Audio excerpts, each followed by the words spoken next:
ಶ್ರೀ ಗುರು ಗಣಪತಿಭ್ಯಾಂ ನಮಃ. ಶ್ರೀ ಶಾರದಾಂಬಾಯೈ ನಮಃ. ಎಲ್ಲ ನನ್ನ ಆತ್ಮೀಯ ವೀಕ್ಷಕ ಬಂಧುಗಳಿಗೆ ನಮಸ್ಕಾರ. ವೀಕ್ಷಕರೇ, ಶ್ರೀ ಕ್ರೋಧಿನಾಮ ಸಂವತ್ಸರ, ಉತ್ತರಾಯಣ, ವಸಂತ ಋತು, ವೈಶಾಖ ಮಾಸ, ಮೇ ತಿಂಗಳ ಮಾಸ ಭವಿಷ್ಯವನ್ನು ತಿಳ್ಕೊಳ್ಳೋಣ.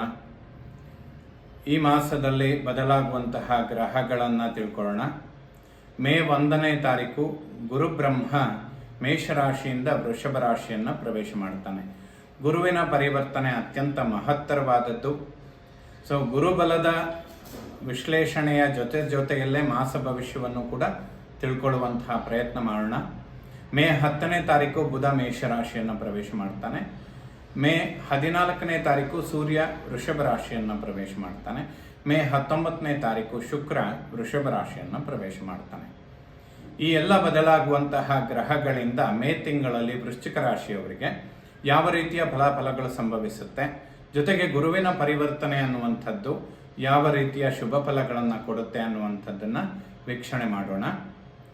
ವೃಶ್ಚಿಕ ರಾಶಿಯವರು ಈ ಒಂದು ಗುರುವಿನ ಪರಿವರ್ತನೆಯಿಂದ ಬಹಳ ಸಮಯದಿಂದ ಎಕ್ಸ್ಪೆಕ್ಟ್ ಮಾಡ್ತಾ ಇರ್ತೀರ. ಏಕೆಂದರೆ ನಾವು ಮಾಸ ಭವಿಷ್ಯವನ್ನು ಹೇಳ್ತಾನೆ ಇರ್ತೀವಿ. ಅದರ ಗೋಚಾರ ಫಲ ಎಲ್ಲ ರಾಶಿಯವರಿಗೂ ಕೂಡ ಒಂದು 30 to 40% ಮಾತ್ರ ಕೆಲಸ ಮಾಡ್ತಾ ಇರುತ್ತೆ. ಉಳಿದಂತೆ ನೀವು ಹುಟ್ಟುವ ಸಮಯದ ಗ್ರಹಗತಿಗಳು ಅಥವಾ ದಶಾಭುಕ್ತಿಗಳು ಬಹಳ ಪ್ರಧಾನವಾಗಿ ಕಾರಣರಾಗಿರ್ತಾರೆ. ಆದರೆ ವೃಶ್ಚಿಕ ರಾಶಿಯವರಿಗೆ ಈ ವರ್ಷದ ಮೇ ತಿಂಗಳಲ್ಲಿ ಪ್ರಾರಂಭ ಆಗುವಂತಹ ಗುರುವಿನ ಪರಿವರ್ತನೆ ಒಂದು ವಿಶೇಷವಾದಂತಹ ಗುರುಬಲವನ್ನು ತಂದುಕೊಡುತ್ತೆ. ಇದು ಅತ್ಯಂತ ಅವಶ್ಯಕವಾಗಿರುತ್ತೆ. ನೋಡಿ, ಯಾವುದೇ ದಶಾಭುಕ್ತಿಗಳು ನಡೀತಾ ಇದ್ರೂ ಕೂಡ ಈ ವರ್ಷದ ಗುರುಬಲ ವೃಶ್ಚಿಕ ರಾಶಿಯವರಿಗೆ ಮಹತ್ತರವಾದ ಪರಿವರ್ತನೆಗಳನ್ನು ಖಂಡಿತವಾಗ್ಲೂ ಕೊಡುತ್ತೆ. ಪಂಚಮದಲ್ಲಿ ರಾಹುವಿನ ಸಂಚಾರ ಆಗ್ತಾ ಇರುತ್ತೆ. ಅದು ಒಂದೇ ನೆಗೆಟಿವ್ ಅನ್ನುವಂಥದ್ದು. ಪಂಚಮಾರಿಷ್ಟ ಅಂತ ಹೇಳ್ತಾರೆ. ಪಂಚಮ ಪಾಪಗ್ರಹಗಳ ಸಂಚಾರ ಆಗ್ತಾ ಇದ್ರೆ ಅರಿಷ್ಟ ಸ್ಥಾನದಲ್ಲಿ ಪಾಪಗ್ರಹಗಳಿರುವಂಥದ್ದು ಪಂಚಮಾರಿಷ್ಟ ಅಂತ ಹೇಳ್ತಾರೆ. ವೃಶ್ಚಿಕ ರಾಶಿಯವರಿಗೆ ಗುರುವಿನ ಪರಿವರ್ತನೆ ಅನ್ನುವಂಥದ್ದು ಅತ್ಯಂತ ಅಭಿವೃದ್ಧಿಗಳನ್ನು ಕೊಡುವಂತಹ ಸಮಯ. ಏಕೆಂದರೆ ವೃಶ್ಚಿಕ ರಾಶಿಗೆ ಭಾಗ್ಯಾಧಿಪತಿ ಚಂದ್ರನ ಮೇಲೆ ಪಂಚಮಾಧಿಪತಿ ಗುರುಬ್ರಹ್ಮನ ದೃಷ್ಟಿ ಬೀಳುತ್ತೆ. ವೃಶ್ಚಿಕ ರಾಶಿ ಅಂದರೆ ನಿಮ್ಮ ವೃಶ್ಚಿಕದಲ್ಲಿ ಚಂದ್ರನ ಸಂಚಾರ ಆಗ್ತಾ ಇದ್ರೆ ಅದನ್ನು ನಿಮ್ಮ ಜನ್ಮರಾಶಿ ಅಂತ ಹೇಳ್ತೇವೆ. ಭಾಗ್ಯಾಧೀಶನ ಮೇಲೆ ಪಂಚಮಾಧಿಪತಿಯ ದೃಷ್ಟಿ ಬೀಳೋದ್ರಿಂದ ಜ್ಞಾನದಿಂದ ಭಾಗ್ಯೋದಯ ಅಂತ ಕೂಡ ಹೇಳ್ಬೋದು. ಸಾಮಾನ್ಯವಾಗಿ ಜ್ಞಾನದಿಂದ ಯಾವುದನ್ನೇ ಸಂಪಾದನೆ ಮಾಡಿದರೂ ಕೂಡ ಅದು ಶಾಶ್ವತವಾಗಿ ಉಳಿಯುವಂಥದ್ದಾಗಿರುತ್ತೆ. ಹಾಗಾಗಿ ವೃಶ್ಚಿಕ ರಾಶಿಗೆ ಸಪ್ತಮದಲ್ಲಿ ಗಜಕೇಸರಿ ಯೋಗ, ಚಂದ್ರನಿಂದ ಕೇಂದ್ರದಲ್ಲಿ ಗುರು ಬರುವಂಥದ್ದು, ಅದು ಧನಾಧಿಪತಿ ಪಂಚಮಾಧಿಪತಿಯಾದಂತಹ ಗುರು ಸಪ್ತಮದಲ್ಲಿ ಗಜಕೇಸರಿ ಯೋಗದಲ್ಲಿದ್ದು ಭಾಗ್ಯಾಧಿಪತಿ ಚಂದ್ರನನ್ನು ನೋಡೋದ್ರಿಂದ ಈ ಎಲ್ಲ ಕಾಂಬಿನೇಷನ್ ವೃಶ್ಚಿಕ ರಾಶಿಯವರಿಗೆ 7ನೇ ಮನೆಯಲ್ಲಿ ಗುರುವಿನ ಸಂಚಾರ ಮೇ 1ರಿಂದ ಪ್ರಾರಂಭ ಆಗುವಂಥದ್ದು ಸಂಪೂರ್ಣ 1 ವರ್ಷಗಳ ಕಾಲ ಶುಭ ಫಲಗಳನ್ನು ಕೊಡುತ್ತೆ. ರಾಹು ಪಂಚಮದಲ್ಲಿದ್ದು ಸ್ವಲ್ಪ ಹಿನ್ನಡೆಗಳನ್ನು ಮಾಡಿದರೂ ಕೂಡ ಪ್ರಯತ್ನಗಳನ್ನು ಹೆಚ್ಚಿಸ್ಕೊಂಡ್ರೆ ಖಂಡಿತ ನಿಂತಿರುವ ಎಲ್ಲ ಕೆಲಸಗಳನ್ನು ಕಂಪ್ಲೀಟ್ ಮಾಡ್ಕೊಳ್ಳೋದಕ್ಕೆ ಸಾಧ್ಯವಾಗುತ್ತೆ. ಕಳೆದ 2-3 ವರ್ಷಗಳ ಕೆಲಸಗಳನ್ನು ಈ ವರ್ಷದಲ್ಲಿ ಕಂಪ್ಲೀಟ್ ಮಾಡೋದಕ್ಕೆ ಖಂಡಿತ ಸಾಧ್ಯವಾಗುತ್ತೆ. ವೃಶ್ಚಿಕ ರಾಶಿಯವರು ಖಂಡಿತವಾಗ್ಲೂ ಪ್ರಯತ್ನಗಳನ್ನು ಹೆಚ್ಚಿಸ್ಕೊಳ್ಬೇಕು. ಇದರಿಂದ ಬಹಳಷ್ಟು ಅಭಿವೃದ್ಧಿಗಳನ್ನು ಕಾಣಬಹುದು. ಕಳೆದ ಸಮಯಗಳಿಂದ ಯಾವುದೇ ಆರೋಗ್ಯದ ಸಮಸ್ಯೆಗಳು, ಮಾನಸಿಕ ಖಿನ್ನತೆ, ಈ ಥರದ ಯಾವುದೇ ಸಮಸ್ಯೆಗಳಿದ್ರೂ ಕೂಡ ಅವೆಲ್ಲ ಈಗ ಪರಿಹಾರ ಆಗುವಂತಹ ಸಮಯ. ವೃಶ್ಚಿಕ ಲಗ್ನ ವೃಶ್ಚಿಕ ರಾಶಿಯವರಿಗೆ ಆರೋಗ್ಯ ಮತ್ತು ಮಾನಸಿಕ ನೆಮ್ಮದಿ ಇದರಲ್ಲೆಲ್ಲ ಅಭಿವೃದ್ಧಿಗಳನ್ನು ಕಾಣೋದಕ್ಕೆ ಈ ಗುರುಬಲ ಅನ್ನುವಂಥದ್ದು ಬಹಳ ಶ್ರೇಯಸ್ಸನ್ನು ಮಾಡುವಂಥದ್ದಾಗಿರುತ್ತೆ. 2ನೇ ಮನೆಯನ್ನು ವಾಕ್ಯ ಧನ ದಾಂಪತ್ಯ ಬಂಧು ಅಂತ ಹೇಳ್ತೇವೆ. ದ್ವಿತೀಯ ಭಾವಾಧಿಪತಿಯಾದಂತಹ ಗುರು ಸಪ್ತಮ ಕೇಂದ್ರದಲ್ಲಿರ್ತಾನೆ. ಗುರುವಿನ ಒಂದು ಯೋಗದಿಂದ ಕುಟುಂಬದಲ್ಲಿ ಸೌಖ್ಯ, ನೆಮ್ಮದಿ, ಅನಿರೀಕ್ಷಿತ ಧನಾಗಮನಗಳು ಅಥವಾ ನೀವು ಎಕ್ಸ್ಪೆಕ್ಟ್ ಮಾಡಿದ್ದಕ್ಕಿಂತ ಜಾಸ್ತಿ ಬರುವಂಥದ್ದು, ಈ ರೀತಿಯಾಗಿ ಬಹಳಷ್ಟು ಅನುಕೂಲಗಳನ್ನು ಕಾಣೋದಕ್ಕೆ ಸಾಧ್ಯ.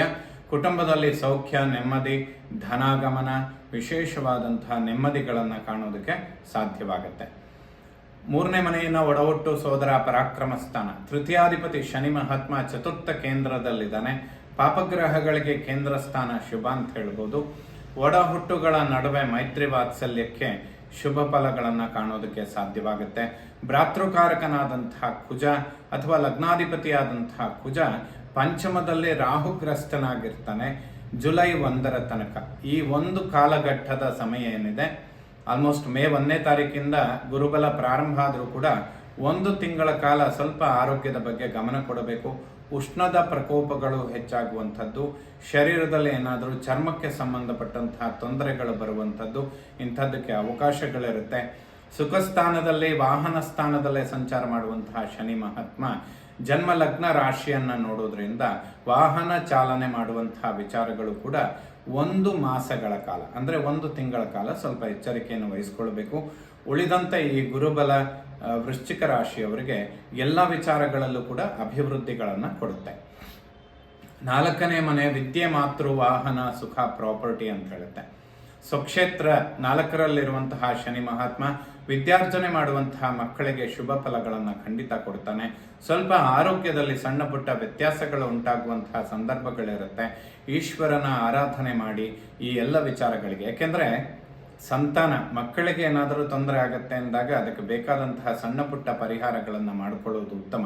ಏಕೆಂದರೆ ಪಂಚಮಾಧಿಪತಿಯಾದಂತಹ ಗುರು ಸಪ್ತಮದಲ್ಲಿ ಗಜಕೇಸರಿ ಯೋಗದಲ್ಲಿರ್ತಾನೆ. ವಿದ್ಯಾರ್ಜನೆ ಮಾಡುವಂತಹ ಮಕ್ಕಳಿಗೆ ಅಂಕ ಗಳಿಸೋದಕ್ಕೆ ಯಾವುದೇ ಸಮಸ್ಯೆ ಇರೋದಿಲ್ಲ. ಆರೋಗ್ಯದಲ್ಲಿ ಸಣ್ಣ ಪುಟ್ಟ ವ್ಯತ್ಯಾಸಗಳು ಬರುವಂಥದ್ದಿರುತ್ತೆ. ಅರ್ಧಾಷ್ಟಮ ಶನಿಯ ಪ್ರಭಾವಗಳು ಸ್ವಲ್ಪ ಮಕ್ಕಳ ಮೇಲೆ ಪ್ರೆಷರನ್ನು ಬೀಳುತ್ತೆ. ಈಶ್ವರ, ಆಂಜನೇಯ, ರಾಮನ ಆರಾಧನೆ ಅಥವಾ ಸ್ತೋತ್ರಗಳನ್ನು ಪಠನೆ ಮಾಡುವಂಥದ್ದು ಅವಶ್ಯಕವಾಗುತ್ತೆ ವೀಕ್ಷಕರೇ. ವಾಹನ ಚಾಲನೆ ಮಾಡುವಂತಹ ವಿಚಾರಗಳಲ್ಲಿ ಸ್ವಲ್ಪ ಎಚ್ಚರಿಕೆ ಇಟ್ಕೊಳ್ಬೇಕು. ಗಜಕೇಸರಿ ಯೋಗದ ಫಲ ಅಂದರೆ ವೃಥಾ ಪ್ರಯಾಣಗಳು ಸ್ವಲ್ಪ ಹೆಚ್ಚಾಗುತ್ತೆ ಅಥವಾ ವಾಹನ ಖರೀದಿ ಮಾಡುವಂತಹ ವಿಚಾರಗಳಲ್ಲಿ ಸ್ವಲ್ಪ ಇಂಟ್ರೆಸ್ಟ್ ಜಾಸ್ತಿ ಆಗುತ್ತೆ. ಇದೇನೇ ಇದ್ರೂ ಕೂಡ ಇವೆಲ್ಲ ಇನ್ನು 1 ತಿಂಗಳ ನಂತರ ಹೊಸ ವಾಹನ ಖರೀದಿ ಮಾಡುವಂಥದ್ದು ಅಥವಾ ಯಾವುದಾದ್ರೂ ಪ್ರಾಪರ್ಟಿ ಖರೀದಿ ಮಾಡುವಂತಹ ವಿಚಾರಗಳಿದ್ರೂ ಕೂಡ ಇನ್ನು 1 ಮಾಸಗಳು ಅಥವಾ 1 ತಿಂಗಳ ಕಾಲ ಸ್ವಲ್ಪ ಅವಾಯ್ಡ್ ಮಾಡಿದರೆ ಮುಂದೆ ಅವೆಲ್ಲ ಶುಭವಾಗುತ್ತೆ. ಭೂಮಿಗೆ ಸಂಬಂಧಪಟ್ಟಂತಹ ವಿಚಾರಗಳಲ್ಲಿ ಅತಿಶಯವಾದ ಲಾಭಗಳನ್ನು ನೋಡೋದಕ್ಕೆ ಕಾರಣವಾಗುತ್ತೆ. ಮಾತೃವಿನ ಆರೋಗ್ಯದಲ್ಲೂ ಕೂಡ ಅಭಿವೃದ್ಧಿಗಳನ್ನು ಕಾಣಬಹುದು. ಮೂಳೆಗಳು ಅಥವಾ ನರಗಳಿಗೆ ಸಂಬಂಧಿತ, ಕಾಲಿಗೆ ಸಂಬಂಧಪಟ್ಟಂತಹ ಆರೋಗ್ಯದ ಸಮಸ್ಯೆಗಳೇನಾದರೂ ಇದ್ದರೆ ಮಾತೃಕಾರಕ ಚಂದ್ರ ಅಂದರೆ ಜನ್ಮರಾಶಿಯ ಮೇಲೆ ಗುರುದೃಷ್ಟಿ ಬಿದ್ದಾಗ ಅದರ ಶುಭ ಫಲಗಳು ತಾಯಿಗೂ ಕೂಡ ಆರೋಗ್ಯದಲ್ಲಿ ಅಭಿವೃದ್ಧಿಗಳಾಗೋದಕ್ಕೆ ಖಂಡಿತ ಅವಕಾಶಗಳಿರುತ್ತೆ ವೀಕ್ಷಕರೇ. 5ನೇ ಮನೆಯನ್ನ ಜ್ಞಾನ, ಸಂತಾನ, ಪೂರ್ವಪರ ಪುಣ್ಯ ಅಂತ ಹೇಳ್ತೇವೆ. ಪಂಚಮದಲ್ಲಿ ಕುಜ, ರಾಹು ಮತ್ತು ಬುಧನ ಚಲನೆ ಅನ್ನುವಂಥದ್ದು ಆಲ್ಮೋಸ್ಟ್ ಮೇ ತಿಂಗಳ 10ನೇ ತಾರೀಕಿನ ತನಕ ಬುಧ ಮೀನರಾಶಿಯಲ್ಲೇ ಸಂಚಾರ ಮಾಡ್ತಾ ಇರ್ತಾನೆ. ಮಕ್ಕಳ ಆರೋಗ್ಯದ ಬಗ್ಗೆ ವಿಶೇಷವಾಗಿ ಗಮನ ಕೊಡಬೇಕಾದಂತಹ ಸಂದರ್ಭಗಳಿರುತ್ತೆ. 1 ತಿಂಗಳ ಕಾಲ ಮಾತ್ರ. ಅದರಲ್ಲೂ ಕೂಡ ವಿದ್ಯಾರ್ಜನೆ ಮಾಡುವಂತಹ ಮಕ್ಕಳ ಆರೋಗ್ಯದ ವಿಚಾರಗಳಿಗಾಗಿ ಸುಬ್ರಹ್ಮಣ್ಯನ ದರ್ಶನ ಮಾಡುವಂಥದ್ದು ಬಹಳ ಸೂಕ್ತ. ಈ 1 ತಿಂಗಳಿಗೆ ಮಾತ್ರ ಇದು ಅಪ್ಲೈ ಆಗುವಂಥದ್ದು. ಸುಬ್ರಹ್ಮಣ್ಯನ ದರ್ಶನ ಮಾಡಿ ಒಂದು ಅರ್ಚನೆ ಮಾಡುವಂಥದ್ದು ಶುಭವಾಗುತ್ತೆ. ಅಥವಾ ನಿಮಗೆ ಬರುವಂತಹ ಸುಬ್ರಹ್ಮಣ್ಯನ ಸ್ತೋತ್ರಗಳನ್ನು ಪಠನೆ ಮಾಡಿದರೆ ಸಂತಾನದ ಅಂಚಿನಲ್ಲಿರುವವರಿಗೂ ಕೂಡ ಇದರ ಅವಶ್ಯಕತೆಗಳು ಖಂಡಿತವಾಗ್ಲೂ ಇರುತ್ತೆ ವೀಕ್ಷಕರೇ. 6ನೇ ಮನೆಯನ್ನ ಶತ್ರು, ಋಣ, ರೋಗಸ್ಥಾನ ಅಂತ ಹೇಳ್ತೇವೆ. ಲಾಭಾಧಿಪತಿ ಬುಧ, ಅಷ್ಟಮಾಧಿಪತಿ ಬುಧ ಮೇ 10ರ ನಂತರ 6ಠ ಭಾವದಲ್ಲಿ ಸಂಚಾರ ಮಾಡ್ತಾ ಇರ್ತಾನೆ. ಸೋದರಿಯರಿಂದ ಸ್ವಲ್ಪ ಸಮಸ್ಯೆಗಳು ಉಂಟಾಗುವಂತಹ ಸಂದರ್ಭಗಳಿರುತ್ತೆ ಅಥವಾ ಅವರಿಗೂ ಕೂಡ ಆರೋಗ್ಯದ ಸಮಸ್ಯೆಗಳು ಬರುವಂಥದ್ದಿರುತ್ತೆ. ವಿಷ್ಣು ಸಹಸ್ರನಾಮ ಸ್ತೋತ್ರಗಳನ್ನು ಕೇಳಿದರೆ ಖಂಡಿತ ಶುಭವಾಗುತ್ತೆ. 7ನೇ ಮನೆಯನ್ನ ಮಾಂಗಲ್ಯ, ವಿವಾಹ, ದಾಂಪತ್ಯ ಅಂತ ಹೇಳುತ್ತೆ. ವಿವಾಹದ ಅಂಚಿನಲ್ಲಿರುವವರಿಗೆ ಅತ್ಯಂತ ಶುಭ ಸಮಯ. ಯಾಕೆಂದರೆ ವೃಶ್ಚಿಕ ರಾಶಿಯವರು ಕಳೆದ ಸಮಯದಿಂದ 7.5 ಕಳೆದ ನಂತರ ಈಗ 2.5-3 ವರ್ಷಗಳ ಕಾಲ 7.5 ಅನ್ನುವಂಥದ್ದು ಮುಕ್ತಾಯ ಆಗಿದೆ. ಈ ಎಲ್ಲ ಸಮಯಗಳಲ್ಲಿ ವಿವಾಹಕ್ಕೆ ವಿಘ್ನಗಳು ಉಂಟಾಗುವಂಥದ್ದು ಅಥವಾ ದಂಪತಿಗಳ ನಡುವೆ ಆರೋಗ್ಯದ ಸಮಸ್ಯೆಗಳು ಉಂಟಾಗುವಂಥದ್ದು, ಸಾಮರಸ್ಯದ ಕೊರತೆ, ಇವೆಲ್ಲ ಈಗ ಪರಿಹಾರ ಆಗುವಂತಹ ಸಮಯ.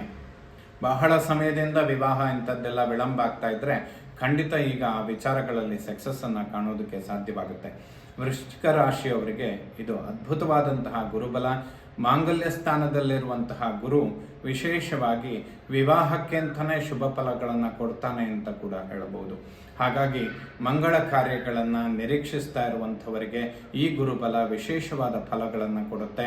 ಈ ವಿಚಾರಗಳಲ್ಲಿ ಖಂಡಿತ ಅಭಿವೃದ್ಧಿಗಳನ್ನು ಕಾಣೋದಕ್ಕೆ ಸಾಧ್ಯವಾಗುತ್ತೆ. ತದನಂತರದಲ್ಲಿ ಇನ್ನೊಂದು 1.5 ತಿಂಗಳ ನಂತರದ ಸಮಯಗಳು ಕೂಡ ಸಂತಾನದ ಅಂಚಿನಲ್ಲಿರುವವರಿಗೂ ಕೂಡ ಅತಿಶಯ ಶುಭ ಫಲ ಅಂತಾನೆ ಹೇಳ್ಬೋದು.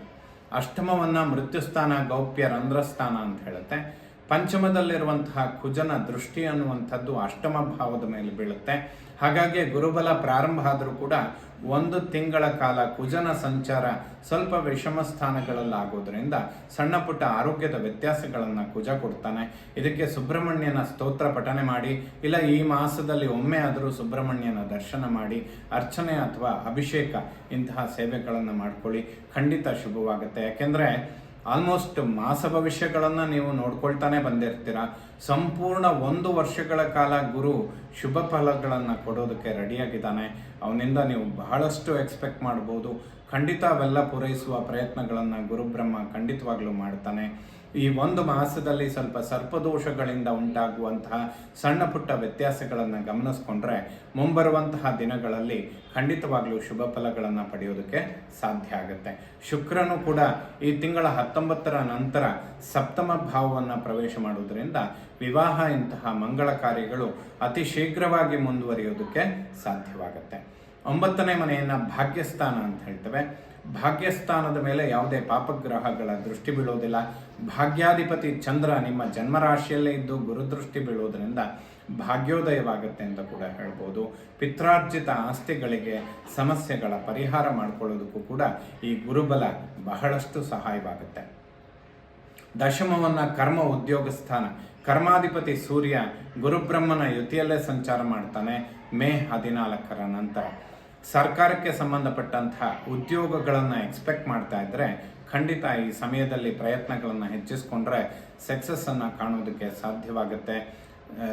ಅತಿ ಶೀಘ್ರವಾಗಿ ಒಂದು ಅಭಿವೃದ್ಧಿಗಳನ್ನು ಕಾಣೋದು ಕೂಡ ಸಾಧ್ಯವಾಗುತ್ತೆ. ಉದ್ಯೋಗದಲ್ಲಿ ಅಭಿವೃದ್ಧಿ, ಬಡ್ತಿ, ಪ್ರಮೋಷನ್ ಇವೆಲ್ಲದನ್ನೂ ಎಕ್ಸ್ಪೆಕ್ಟ್ ಮಾಡ್ಬೋದು. ಟೈಮಿಗೆ ಸರಿಯಾಗಿ ಸಿಗುತ್ತೆ, ಅಥವಾ ನೀವು ಎಕ್ಸ್ಪೆಕ್ಟ್ ಮಾಡಿದ್ದಕ್ಕಿಂತ ಸ್ವಲ್ಪ ಜಾಸ್ತಿನೇ ಸಿಗುವಷ್ಟು ಗುರು ಶುಭ ಸ್ಥಾನದಲ್ಲಿ ಸಂಚಾರ ಮಾಡ್ತಾ ಇರ್ತಾನೆ.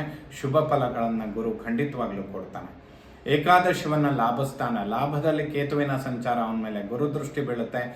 ಗಣಪತಿಯ ದರ್ಶನ ಮಾಡಿ, ಸಂಕಷ್ಟಹರ ಚೌತಿಯ ದಿನ ಗಣಪತಿ ದರ್ಶನ ಮಾಡೋದ್ರಿಂದ ಉದ್ಯೋಗದಲ್ಲಿ ಅಪಾರವಾದ ಹೆಸರು, ಕೀರ್ತಿ, ಸ್ಥಾನಮಾನ, ಪ್ರತಿಷ್ಠೆ, ಬಡ್ತಿ, ಪ್ರಮೋಷನ್ ಇವೆಲ್ಲ ಕಾಣೋದಕ್ಕೆ ಸಾಧ್ಯ. ಸ್ವಂತ ಉದ್ಯೋಗ ವ್ಯವಹಾರ ಮಾಡುವಂಥವರಿಗೂ ಕೂಡ ಇನ್ವೆಸ್ಟ್ಮೆಂಟ್ಗಳನ್ನು ಮಾಡೋದಕ್ಕೆ ಅತ್ಯಂತ ಶುಭ ಸಮಯ ಅಂತ ಕೂಡ ಹೇಳಬಹುದು. ರಾಹುಕೇತುಗಳ ಮೇಲೆ ಗುರುದೃಷ್ಟಿ ಖಂಡಿತ ಶುಭವಾಗುತ್ತೆ. ಕೇತುವಿನ ಒಂದು ಯೋಗ ಅತ್ಯಂತ ಅತಿಶಯ ಲಾಭಗಳನ್ನು ಕಾಣೋದಕ್ಕೆ ಸಾಧ್ಯವಾಗುತ್ತೆ. ವ್ಯಯಭಾವವನ್ನು ಮೋಕ್ಷ ಸ್ಥಾನ, ವ್ಯಯಾಧಿಪತಿ ಶುಕ್ರ ಈ ಮಾಸದ ಮಧ್ಯಭಾಗದಲ್ಲಿ ಅಂದರೆ 19ನೇ ತಾರೀಕು ಸಪ್ತಮ ಭಾವವಾದ ಸ್ವಕ್ಷೇತ್ರವನ್ನು ಪ್ರವೇಶ ಮಾಡ್ತಾನೆ. ಅತಿಶಯ ಧನಲಾಭಗಳನ್ನು ಕಾಣೋದಕ್ಕೆ ಸಾಧ್ಯವಾಗುತ್ತೆ. ಒಟ್ಟಿನಲ್ಲಿ ಈ ಗುರುಬಲ ವೃಶ್ಚಿಕ ರಾಶಿಯವರಿಗೆ ಕಳೆದ 2-3 ವರ್ಷಗಳ ಕೆಲಸಗಳನ್ನು ಈ ವರ್ಷದಲ್ಲಿ ಕಂಪ್ಲೀಟ್ ಮಾಡ್ಕೊಳ್ಳೋದಕ್ಕೆ ಸಾಧ್ಯವಾಗುತ್ತೆ. ವಿದ್ಯಾರ್ಜನೆ ಮಾಡುವಂತಹ ಮಕ್ಕಳಿಗೆ ಅಭಿವೃದ್ಧಿ, ವಾಹನ, ಪ್ರಾಪರ್ಟಿ, ಆಸ್ತಿಪಾಸ್ತಿಗಳು, ಮಾತೃವಿನ ಆರೋಗ್ಯ, ವಿವಾಹ, ಸಂತಾನ ಈ ಎಲ್ಲ ವಿಚಾರಗಳಿಗೆ ವೃಶ್ಚಿಕ ರಾಶಿಯವರಿಗೆ ಈ ಗುರುಬಲ ಬಹಳಷ್ಟು ಲಾಭದಾಯಕವಾಗುತ್ತೆ. ವೀಕ್ಷಕರೇ, ಎಲ್ಲ ನವಗ್ರಹಗಳು ಕೂಡ ವೃಶ್ಚಿಕ ರಾಶಿಯವರಿಗೆ ಶುಭ ಫಲಗಳನ್ನೇ ಕೊಡುವಂಥವರಾಗಲಿ.